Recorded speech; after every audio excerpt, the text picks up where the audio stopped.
మేనరేషన్ చేస్తూ వీడియోస్ అవి చేస్తున్నా కదా ఇన్స్టాగ్రామ్లో అయినా యూట్యూబ్లో అయినా ఎలా అనిపిస్తుంది అలా ఎలా స్టార్ట్ చేసావన్నా అసలు? బేసిక్గా నేను డ్రామా ఆర్టిస్ట్ అండి. ఒక 2500 ఫోకులు చేసాము. అండ్ సాంఘిక కళారూపాలు అయితేమి అండ్ డ్రామాలు అయితేమి ఎనీథింగ్ అన్నీ చేస్తూ కళారూపాలు. మా అమ్మ నాన్న కూడా డ్రామా ఆర్టిస్టులు. సో వాళ్ళ తరపు నుంచే నేర్చుకోవడం నేను ముందుకు రావడం జరిగింది. మధ్యలో చిన్న మిమిక్రీలు అవి చేస్తూ కాలేజ్ డేస్లో నాది MBA అయిపోయింది. కాలేజ్ డేస్లో మిమిక్రీ అవి చేస్తూ అనుకోని విధానంలో జగనన్నయ్య పాత్ర నాకు రావడం, ఆ పాత్రను మీరు అందరూ కూడా ఆశీర్వదించడం నాకు చాలా సంతోషంగా ఉంది.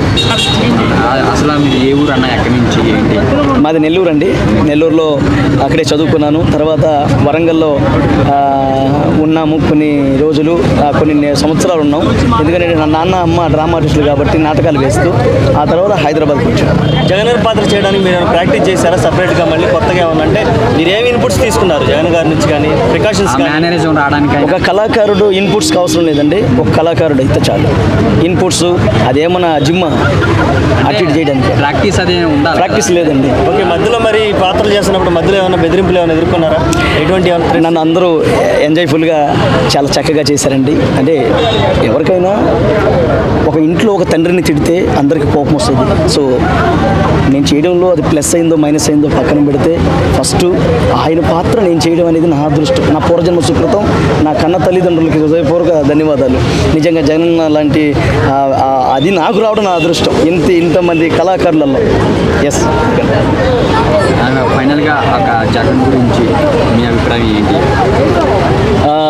మనుషులందరూ ఒకటే, మనుషులందరూ బాగుంటారు. సో పరిస్థితులు అనుకూలంగా వెళ్ళాలి. పరిస్థితులు మార్పులు చెందుతూ ఉంటారు. సో అందరూ బాగుండాలి. జగన్ ఏమైనా కలిసే అవకాశం వచ్చిందన్న? 100% కలుస్తానండి జగన్ అంటే నాకు చాలా అభిమానం ఉంది.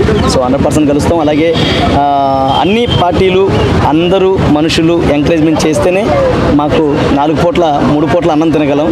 సో ఒకరు ఎక్కువ ఒకరు తక్కువ ఏం కాదు. ఎస్. ఇప్పుడు కేవలం సోషల్ మీడియాలో వీడియోస్ అయినా లేదంటే బయట మిమిక్రీ ఈవెంట్లు కానీ ఏమైనా చేస్తుంటారా? లేదండి, ఓన్లీ సినిమా చేస్తుంటాం. ఓకే.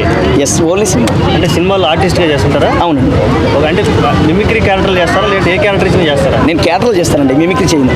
జస్ట్ మిమ్మల్ని ఎంటర్టైన్మెంట్ చేయడానికి మిమిక్రీ, ఓన్లీ నటనే. ఇంతకుముందు ఏమైనా సినిమాలో మాయిల్ ఫకీర్ చేశానండి నేను డ్రామాల్లో. మాయిల్ ఫకీరు. ఏ కఫాలి హకండ చోళ ప్రజోల కరళ ధర్మిష్ఠిని మత్స్యమష్కిష్క భక్షని దుమ్ కల్లా జుమ్ అర్థ ప్రయాణి హసనంద స్వరూపిణి. మాతా సెలవించిన ప్రకారం గండ బెరణ పక్షులు చంపి ఆ నెత్తుట్లో వేసాలు స్నానం చేసి వచ్చింది కదా. ఈ పకిరికి చావు లేదు. పకిరు అమరుడైపోయాడు. ఏం తలకమేం?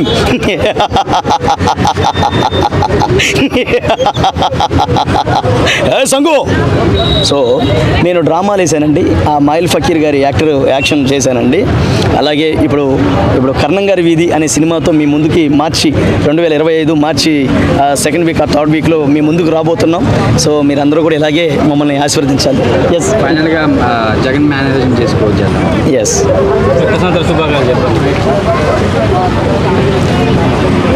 అందరికీ కూడా